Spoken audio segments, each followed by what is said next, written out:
Hello, hello. How you doing?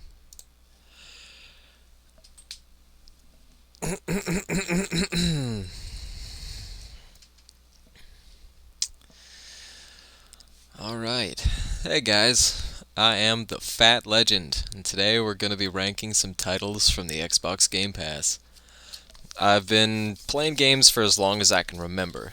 Peekaboo, Hide and Seek, Halo, and over the last year I decided, hey, I use this subscription service. Let's stream every game on it. Nobody's ever done that before. This was a mistake. I will be streaming Game Pass content on my deathbed.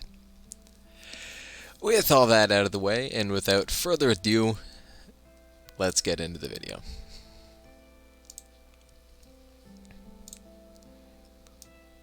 Ooh, gotta make some adjustments there. Sorry, my phone broke today, and so I'm figuring this out. Perfect.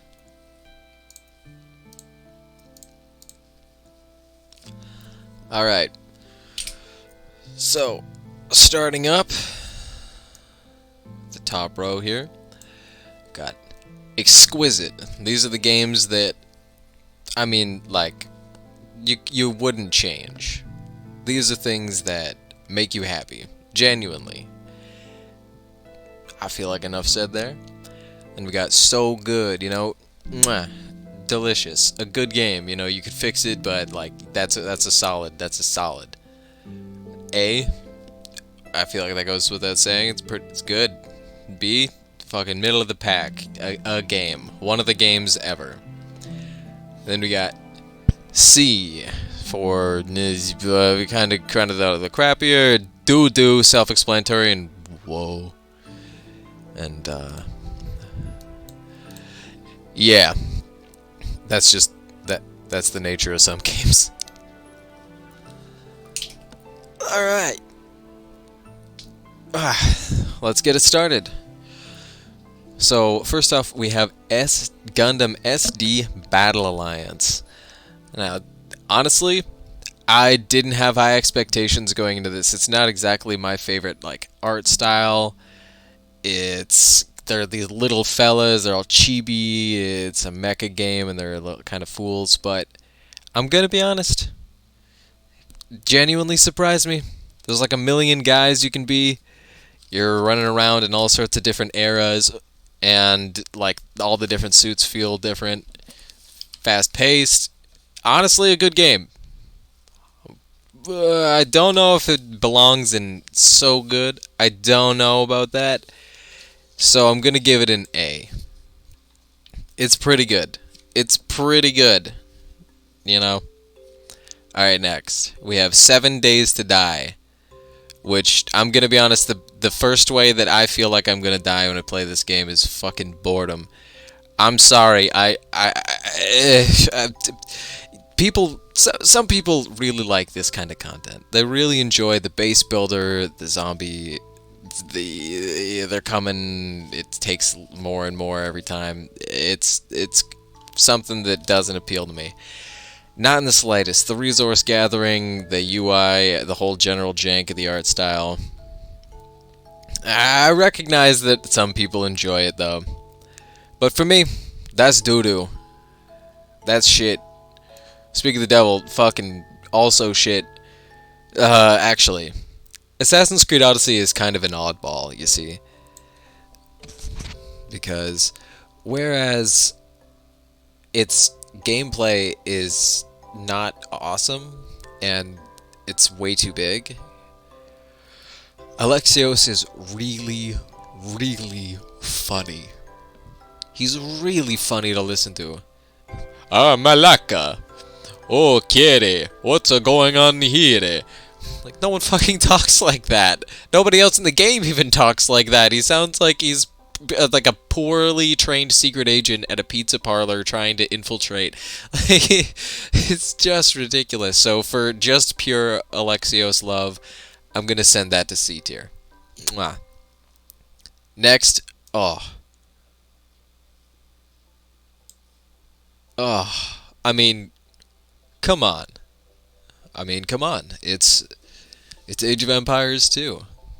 This is one of the games that started it all. Age of Empires 1 was brilliant, but Age of Empires 2's huge selection of civilizations don't oof. Absolutely beautiful. Plus, when they came back into the HD remake and added all the extra DLCs, brilliant. Next up, we'll go for Alice Madness Returns. Now, this is like a really old game. Alice Madness Returns came out on the 360 like way, way back. Probably like 2012? Long time ago. Long time ago. Ancient. But, pretty good. I mean, it holds up okay. It's got some like jank to it. I'll put it at B. One of the games ever. This is something. Okay. Damn, we are trucking along. I thought this would take longer. Next up, who do we have here? Oh my god, I can't even see it. Who are you? Amnesia Justine. This is actually my least favorite Amnesia game. I'm going to put it at B because Amnesia Justine is more of like a challenge DLC than like a narrative exploration of the Amnesia universe. You play as a character that, unlike the other games, doesn't have any opportunity to save or do anything of that like. And instead, you're put through these moral dilemmas where it's like, you could go through the trouble of trying to like help somebody even at like risk to yourself and through like a puzzle that might be difficult or confusing, and that'll like help you get like a better ending and retain humanity. Or you can kind of fire your way through it and then it doesn't matter. And then like you get a worse ending, but the biggest thing about it is that you can't save. And because of that, I'm going to put it into B. The other Amnesia games, they just had more to offer. They were longer, there was more going on. I'll put it, you know what, I'll put it at A. I will put it at A. Amnesia is a fantastic series, and I really like it. And that said, every other Amnesia game is going into so good. I'll be frank with you. I didn't know much about the series going in, but now that I've played them all, I enjoyed each and every one of them a lot. It's strange to be taken out of your comfort zone that you're used to, where like you don't really have any big hardcore tools to solve your problems. There's a lot of hiding, there's a lot of running, it's a lot of that. But tons of puzzles and very cool. Plus the world building is second to none. So for that, they're going in so good. Definitely recommend you try them.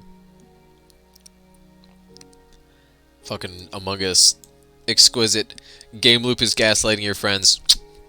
Couldn't beat it. Anvil, okay.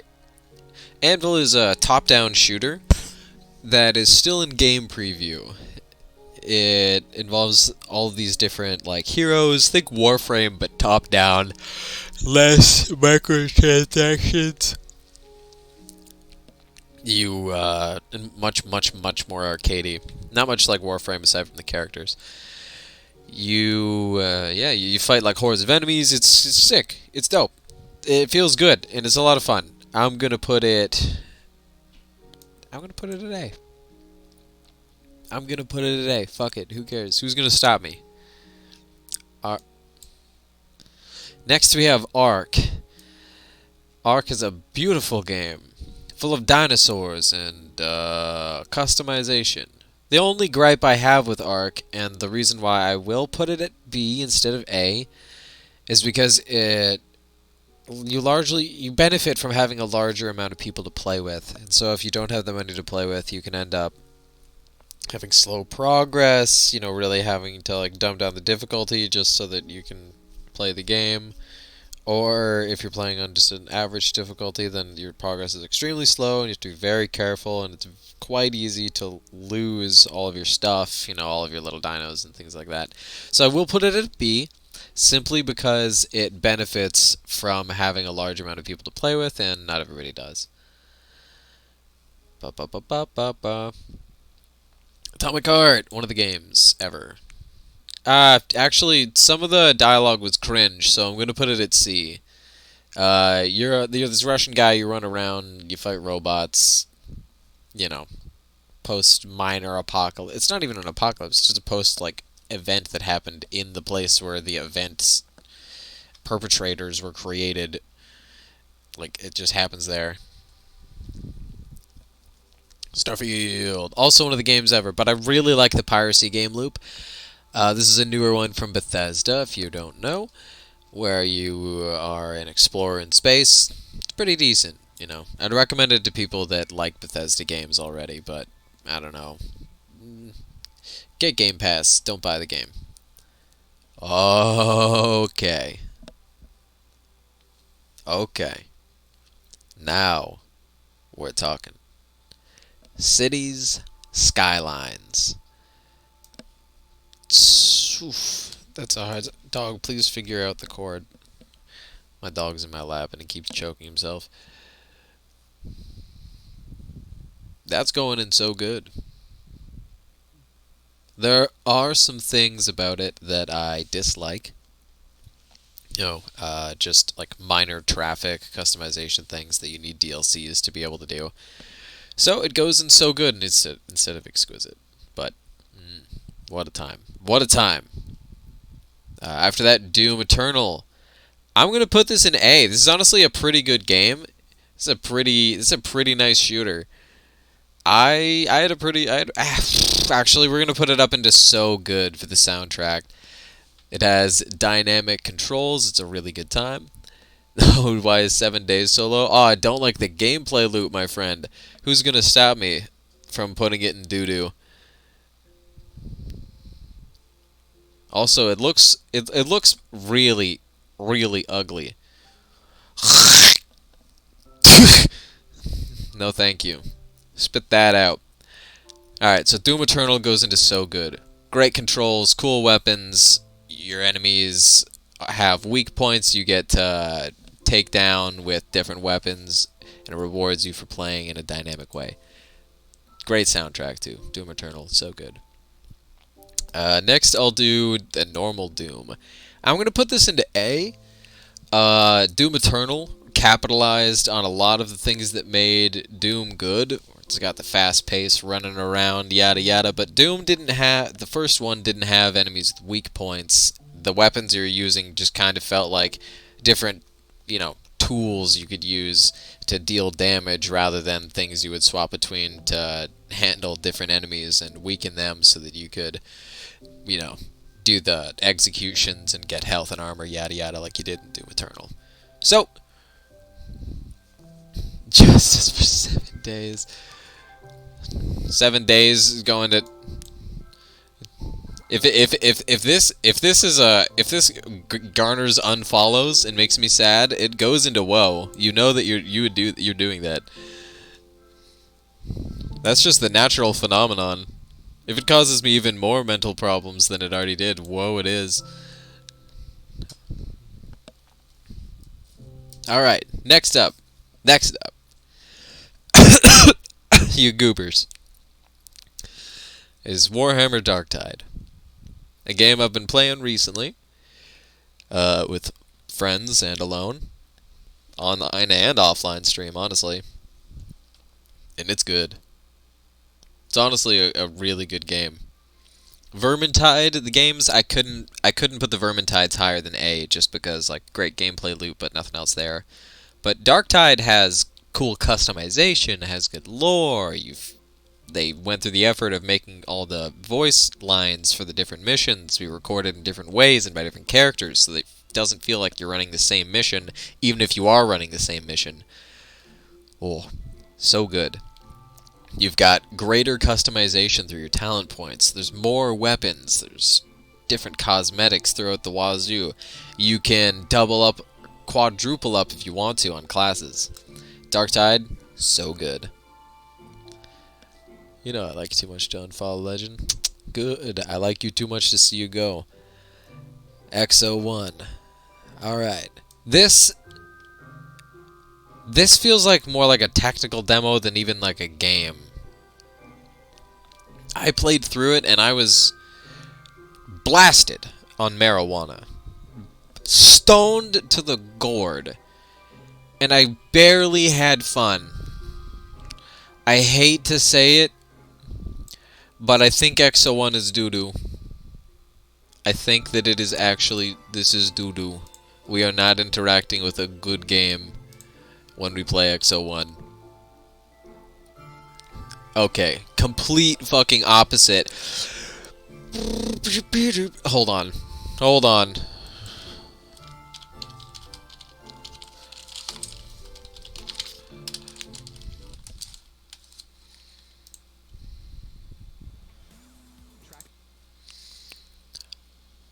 Talking about this next game here. I mean, I need to prepare. I need to get ready.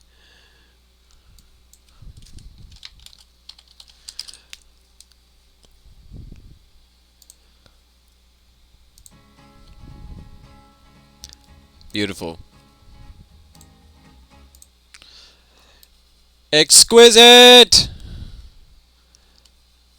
Fallout New Vegas rules! Fallout New Vegas is one of the best games I have ever played in my entire life. You get to do whatever the hell you want.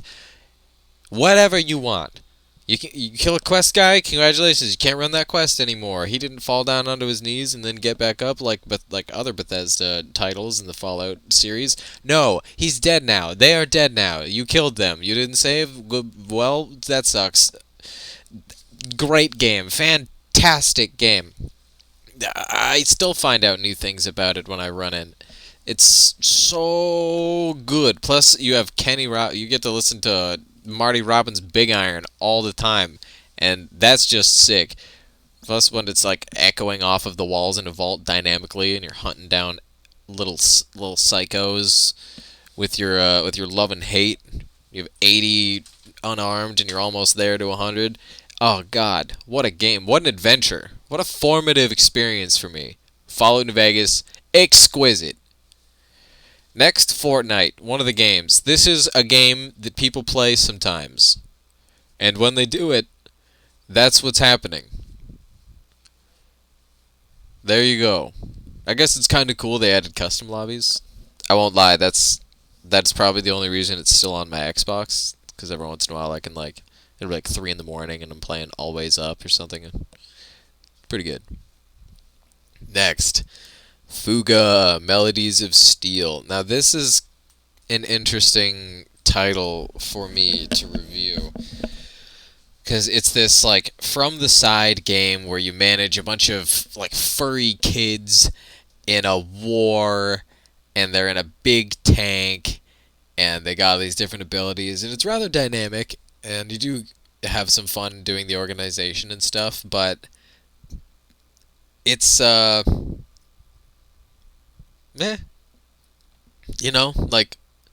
There's some cool stuff about it. I wouldn't say that it goes into so good or exquisite, but I really wouldn't feel comfortable putting it lower than A for Fuga 1 and 2, because they both maintain the same level of quality. They're good. They're actually good. Oh yeah, and if you get into trouble, your tank will automatically load one of the kids into a giant soul cannon. They die forever. So it's good to... You have to try. You have to try really hard to win everything. Otherwise, you start to lose characters and you can't get the perfect ending. So, Fuga A. When that first happened, that blew my mind. I will never forget that. Holy moly. Grand Theft Auto 5. This is a game. Actually, I'm going to put it into C because pretty much everything cool in it is locked behind a microtransaction. And that's kind of my thoughts on it. It's it's like a B minus, you know. It's like a game, but there's things about it that I don't like. Yeah, see, that feels good. That feels good. All right.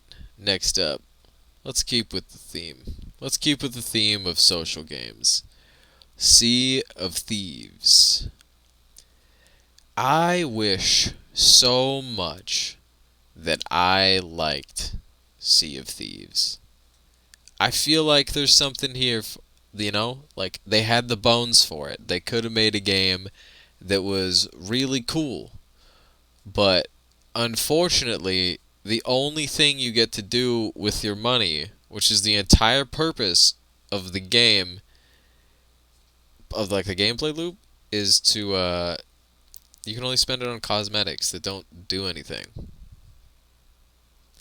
So it's completely like a hollow experience once you're done doing, pirate bits with your boys.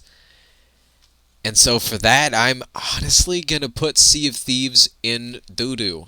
This is not a good game.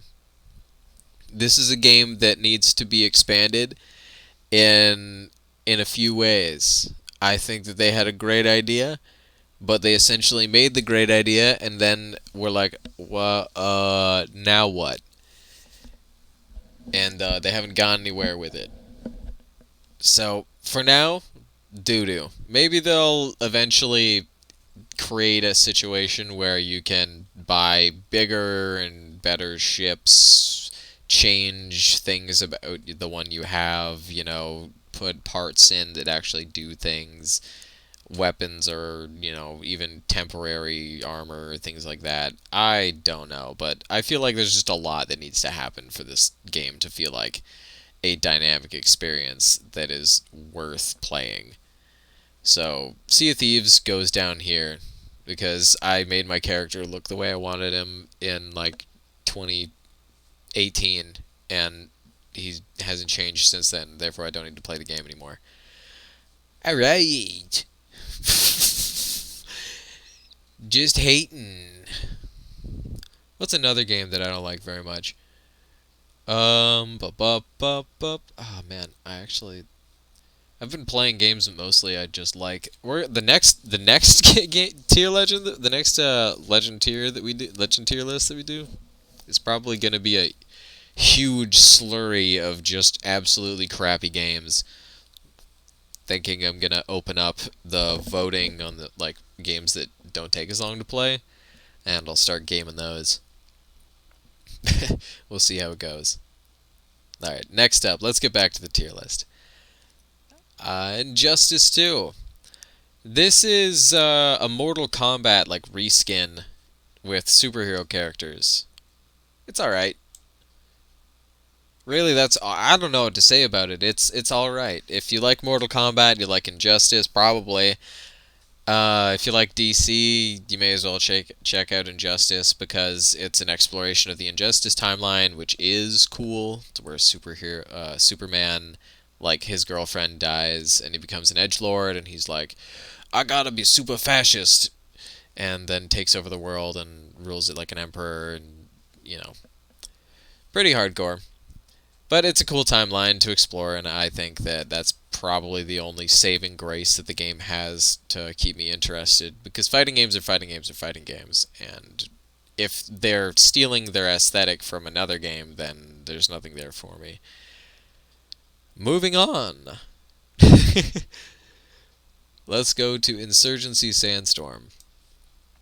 This is another A. Another A. This is better than Fortnite.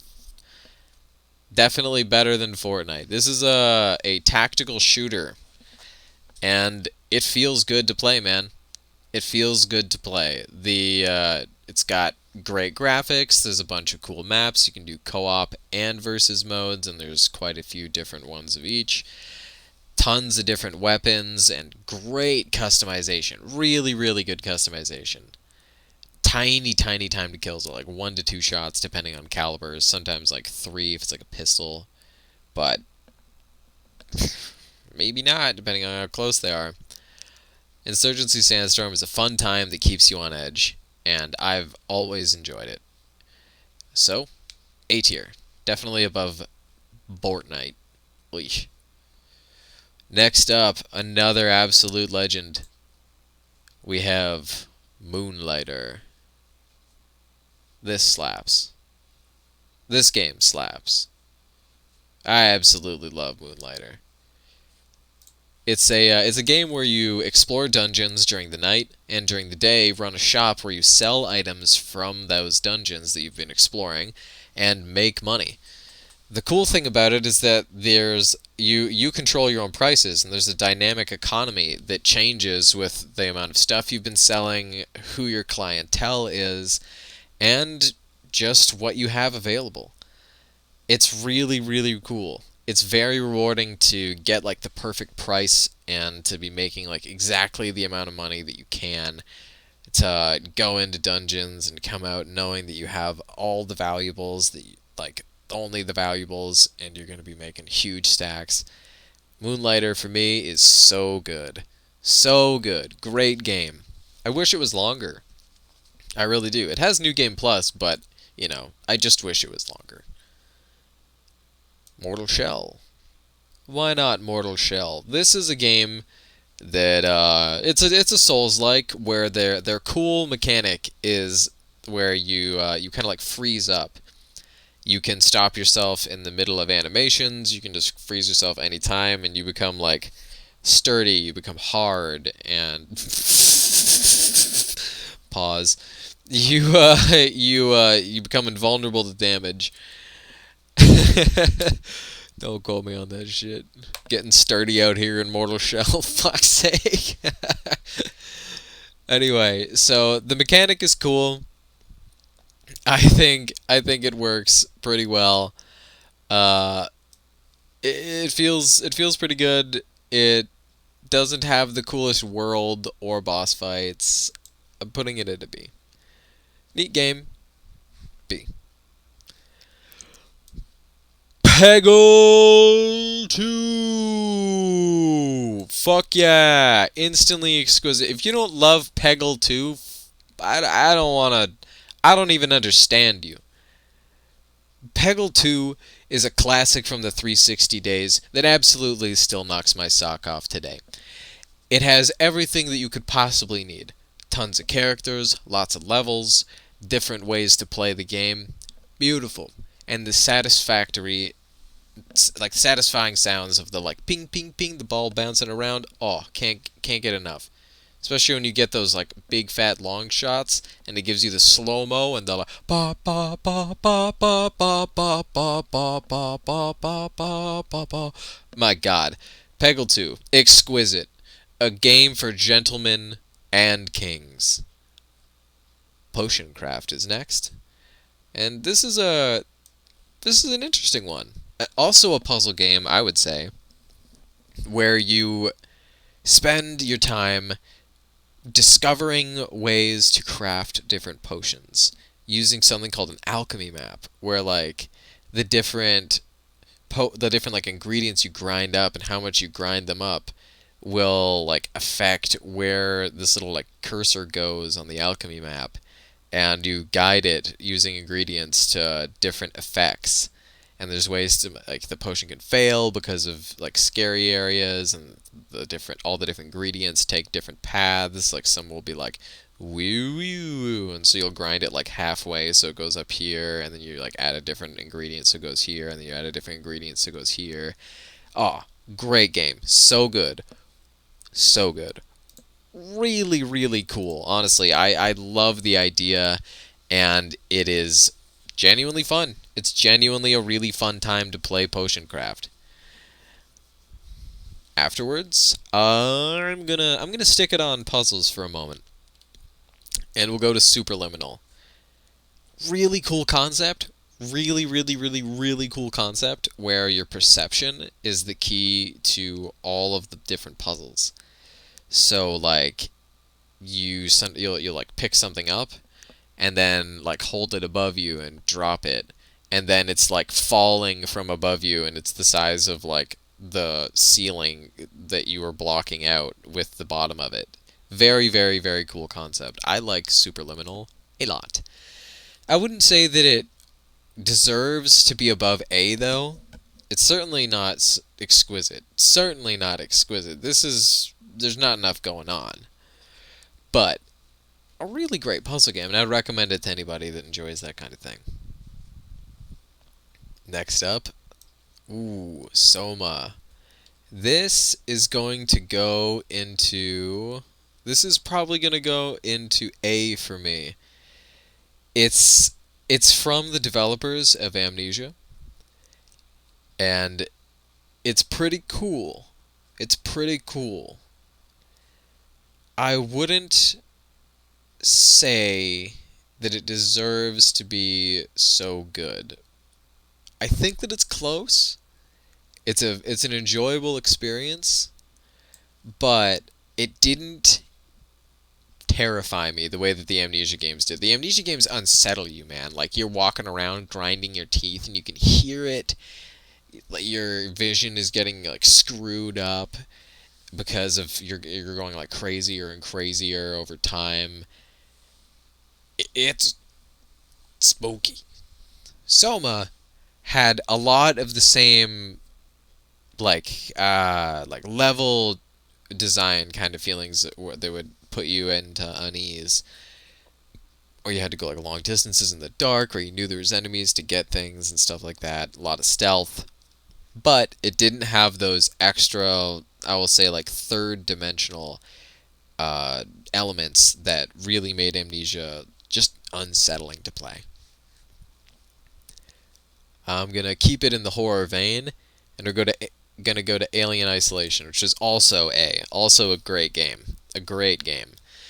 This one, you know what? It's actually gonna go into so good, and I'll tell you why. Alien Isolation's baddie is really unique because it learns from you as you're playing.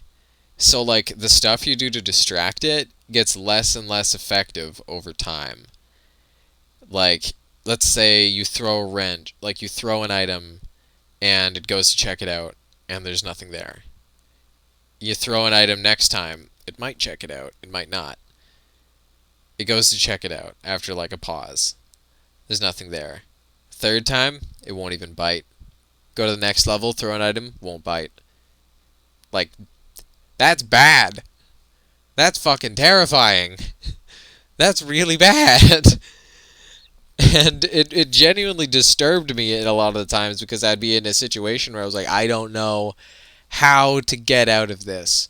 I do not know how to get out of this. And I'd have to like come at it from a completely different angle or load a save that was earlier. Alien Isolation is one of the things that started me out streaming as well. So, lots of reasons. Not exquisite because, I mean, come on. Peggle 2. But, so good. Absolutely so good. A great time. Well done. Who is next? Keep it in the horror vein, why not? Dead by Daylight. One of the games ever. Pretty fun. You play it with your buddies, you run around. One of them's a killer, the rest of them are trying to get out. It's a good time. You know, it's cool. I like the gameplay loop. I would also probably forget that it existed if I didn't play it for a couple years.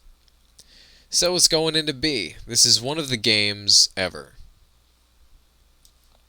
Next up, The Ascent. The Ascent is going into A. And I'll tell you why. I'll give you don't argue with me. Just listen. The Ascent is cool if you give it a chance, man.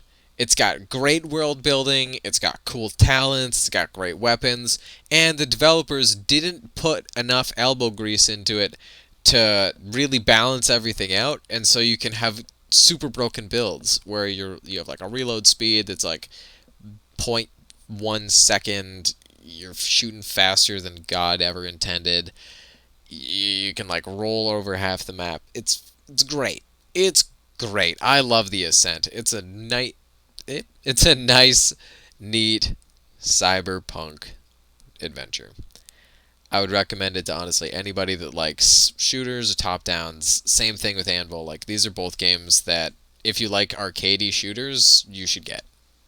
a saperu. Next up, I feel like I feel like I feel like I wanna touch on Oblivion really quick. Now this is a game that some people like you either really like or it doesn't appeal to you. Oh hey Olive Garden. That's okay. Welcome to the stream. I'm working through this a lot faster than I thought I would. My opinions are strong. Fallout New Vegas is exquisite. Oh yeah. Oh yeah. It is so good. Potion craft is really neat. I think you're gonna love it when you eventually get a chance to try it. You're just in time for my ranking of Oblivion. Oblivion is the best Bethesda game. It is the best. It is the best Bethesda game by far. They just struck fucking gold. They just struck fucking gold. They knew exactly what they were doing. It's this massive world that doesn't feel stupid. It feels like it's real. It doesn't feel like Ubisoft, where everybody is waiting there, checking their watch for you to show up so they can ask you to put their post-it note on their fridge. Oblivion is fucking gorgeous. You've got adoring fans that you can kill, and then they'll come back like 2 days later. You can leave them in the woods, and they'll fucking run up to you after like a month. Hello! You've got the ability to, when you jump up, like, up a hill, you can just keep spamming the jump button, and your person will actually fly and not touch the ground. There's Sheogorath. You've got silly ragdoll effects at all times. You've got, stop right there, criminal scum. Break the law on my watch, will you? The Grey Fox quest is great. The Assassin's Guild quests are great. All the quests are great from all the guilds. Exquisite. Oblivion is exquisite. The character creation is incredible. Just everything. Everything. It is both cool and silly. And somehow doesn't take itself too seriously and isn't ridiculous. I fucking love Oblivion. You have questions about 7 Days to Die being doo-doo? Is it the crafting system? It's the crafting system. It's the dynamic of ramping challenge in a situation where you're spending most of your time waiting, and it's the general jank of the entire game. I don't like the way it looks, I don't like the way it feels, and I don't like the gameplay loop. Yeah. Unfortunately, 7 Days to Die is not for me. Not for me. Perfectly described. Oh, thank you. Thank you. Yes, Oblivion is exquisite. Beautiful. Wonderful. I'm going to do Vampire Survivors next. I don't know if anybody here right now has played Vampire Survivors, but if you haven't, you gotta. Vampire Survivors is... It's so great. So great at poking this little, like the little buttons in your brain that like 8-bit sounds and 8-bit art. It's got a great gameplay loop where you're just running around, powering up. Every mission times out at a half an hour, so you can finish one up even if you don't have a lot of time. They're done. If you survive the entire half an hour, it ends then, and you get to escape with whatever like resources you got. And it's like a roguelike in the way that you are able to unlock new characters and unlock new upgrades to use during your runs. And there's new maps. And there's a ton of secrets, too. Like, there's a bunch of secret levels and secret characters and secret weapon combinations and stuff like that. It's awesome. It's a really cool game. I would recommend it to anyone. Honestly, anyone. You don't have to hit any buttons. You just move. It attacks automatically. It's so chill. Like, you can be on your phone and be playing Vampire Survivors at the same time. Great game. So good. I'm going to take a little hydration break. One sec. little bit of water, little bit of a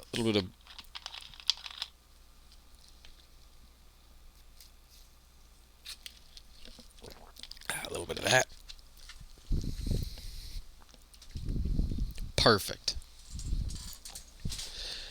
Back in the sauce. All right. I'm gonna take a look at why don't we take a look at the Wandering Village? This game is adorable. You're on the back of this big creature named Anbu, and he's wandering around. He's going from place to place through biome to biome. Different biomes, weather affects your village and your villagers, which live on top. You gotta plan for the weather and make different foods and plan for different crops and stuff. It's a pretty cool game. And you get to build a relationship with Anbu, which is sick. You can pet him and feed him and stuff, and he gets happy. And you can scout ahead and see that oh, Anbu, you're about to you look like you're almost exhausted and need to sleep, and you're trying to walk into the ocean. Maybe you shouldn't do that. Go to bed on the shore. Good, and then he will.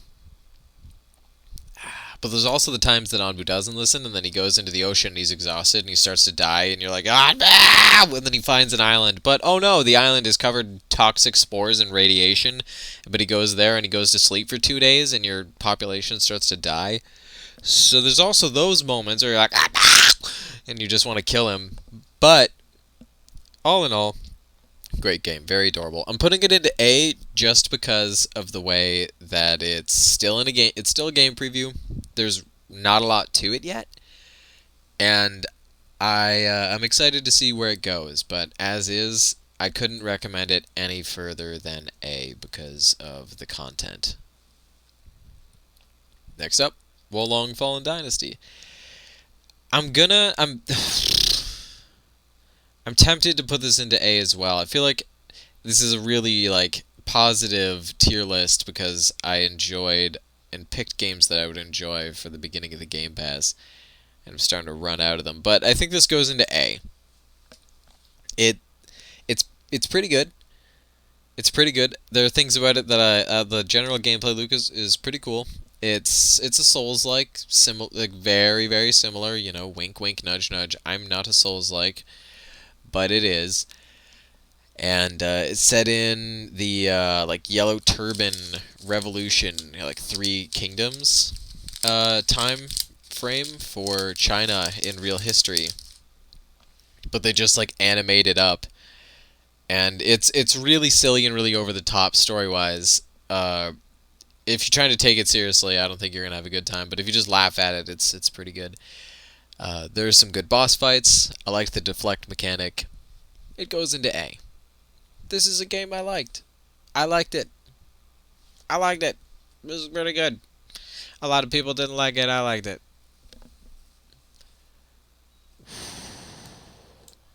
Ooh. Okay. Okay. Now,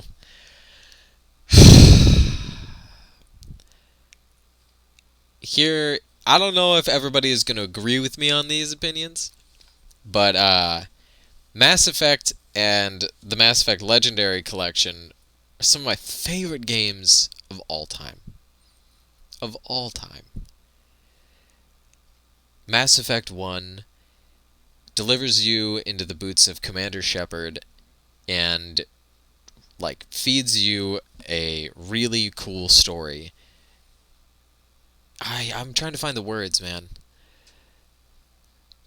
Humanity's situation in the world of Mass Effect feels real. It feels realistic. There's great political intrigue. The council of other alien races interact with you in a way that makes sense and isn't inherently, that feels weird to say, but alien. There's diplomacy, there's good interactions between characters. It just all makes sense. And then you get the Mako. Oh. Oh. The Mako. God damn. The Mako is the most wonderful, stupid, jalumpy, ridiculous traversal vehicle in any game. This thing will jump backwards when you want to go forward. It will spin around when you're trying to do anything. It will not behave. And it is so silly. It's a little goose, and you can jump around with it. And once you learn how to make it happen, oh my god, I love the Mako. The Mako feels like riding a pig that's trying to get to some food you don't want him to have. I love the Mako. He's a fun time. Mass Effect 1 also is the only Mass Effect game where you're able to collect different items. Like, you have an inventory full of different armors and weapons and the upgrades that go into them and shit. It's great. It's perfect. With the additions that they made in Legendary Edition, mostly just them putting a boost on the back of the Mako so that if you are in a situation where you want some forward momentum, especially when you're in the air by accident, you can get that. Exquisite. Mass Effect 1 is fucking dope. I would play that anytime. Anytime. I'll boot up Mass Effect 1 right now. After this stream, I will boot it up. I swear, I love it. It's so good. I've got a New Game Plus waiting for me. It's sick as hell. Oh! You can also have a bunch of different abilities and have them all mapped on a big old wheel. And then you can use those at any time. Huge. A lot of console games didn't do that. They would just give you like 2 or 3, and then you can swap them out. Speak of the devil.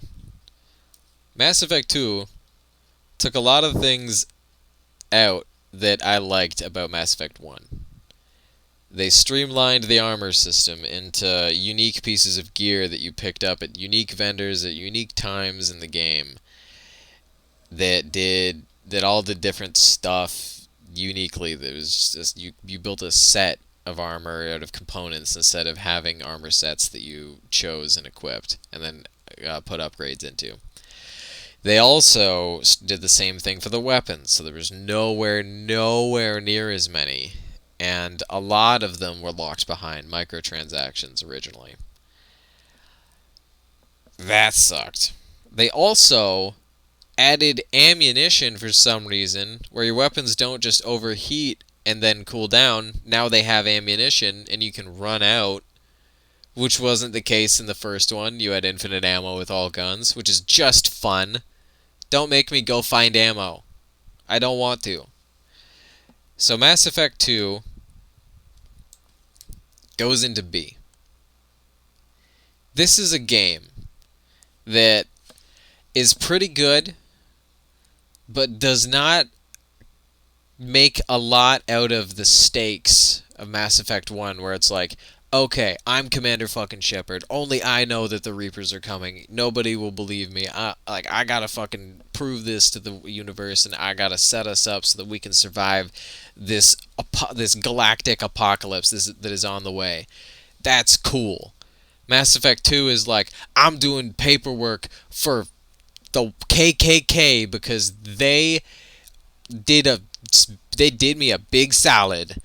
And then that leads to you fighting some bug guys which happen to be involved with the Reapers, and you find that out kind of like near to the end of the game. Like, oh, alright, yeah. They added ammunition, which is just a big boo for me. They also took out the ability to map multiple abilities, so you only have 2 or 3.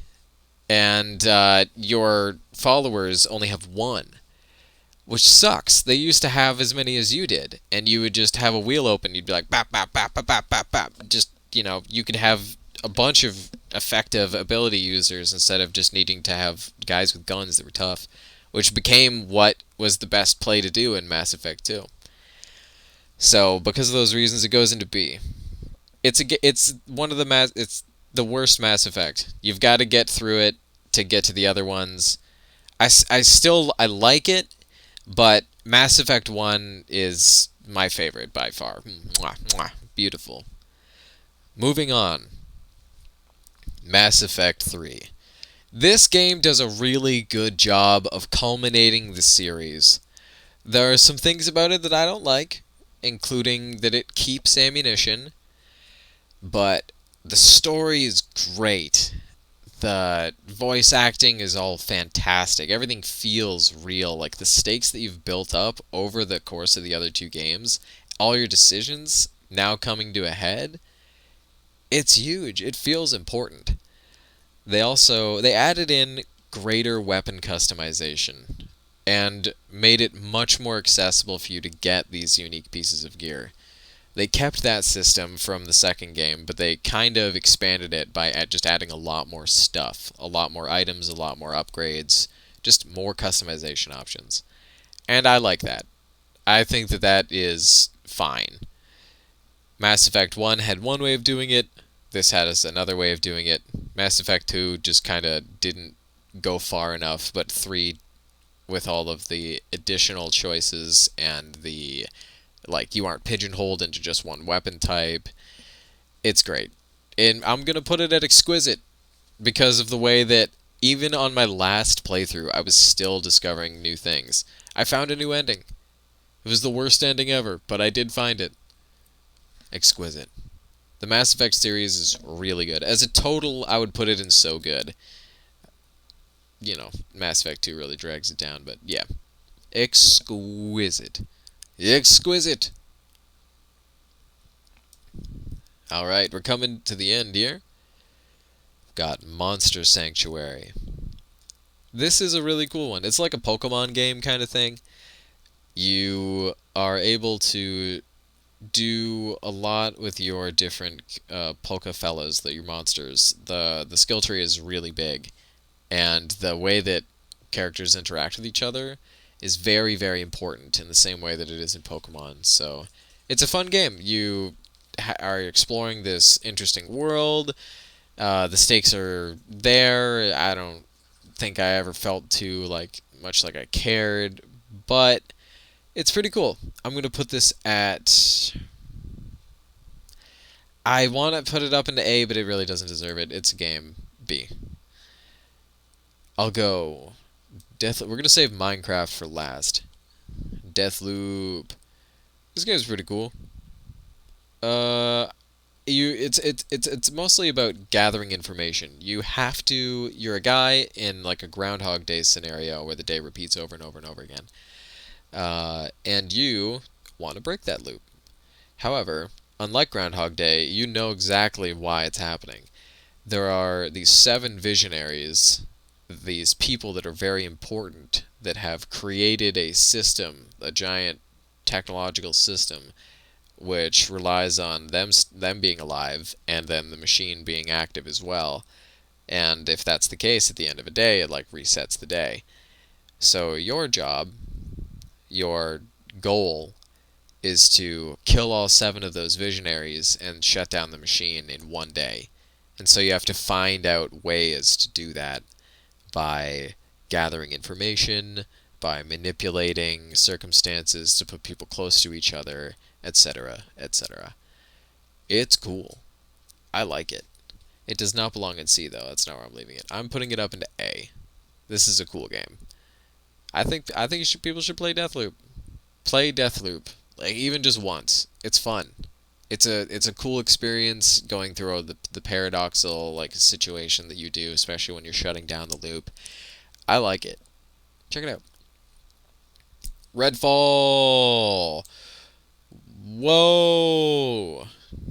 This game fucking sucks. Holy shit. I remember streaming it and just like not at all wanting to. Like every day it was like, okay, like I have to we're streaming Redfall.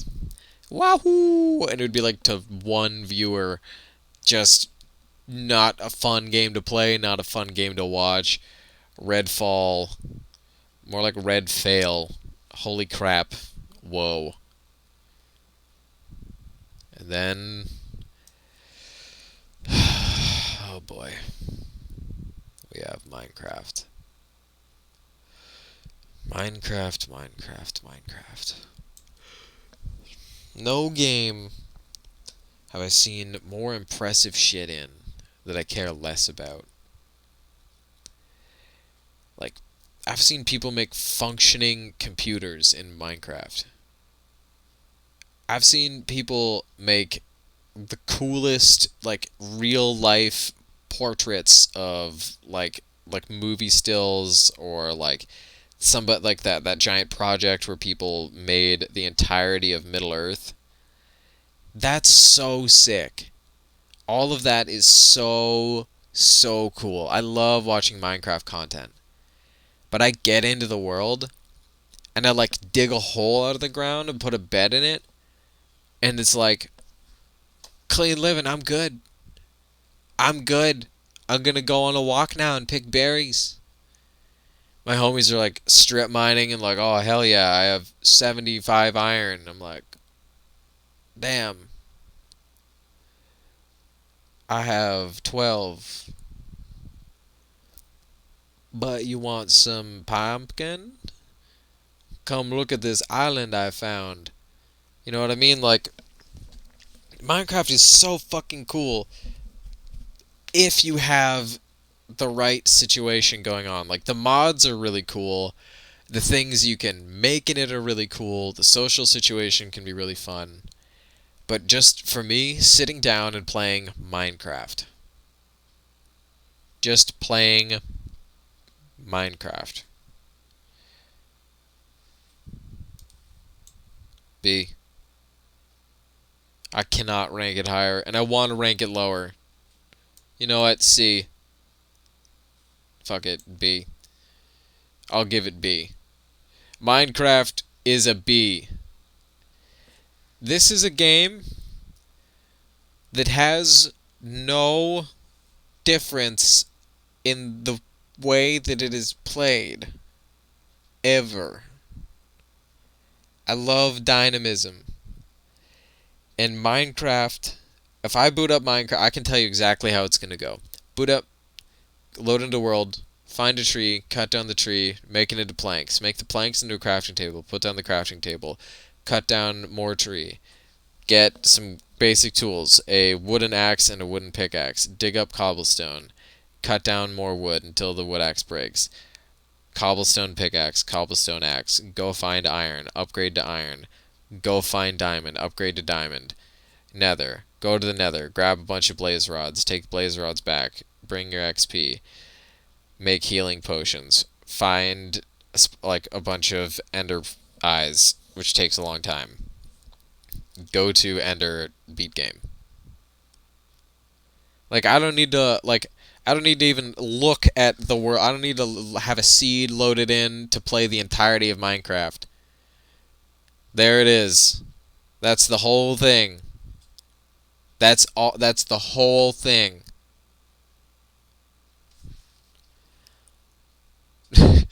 Sorry if that was uh, controversial. But hey, I appreciate everybody that stopped by. I feel pretty good about this. I feel good about this tier list. This this looks good. And I'm not looking forward to the next one that I make because clearly I've been choosing the games that I actually wanted to play and that looked good to me on the Game Pass, and I'm really running out, man. I'm really running out. Okay. That said, I think I'm about done here. I appreciate everyone for stopping by.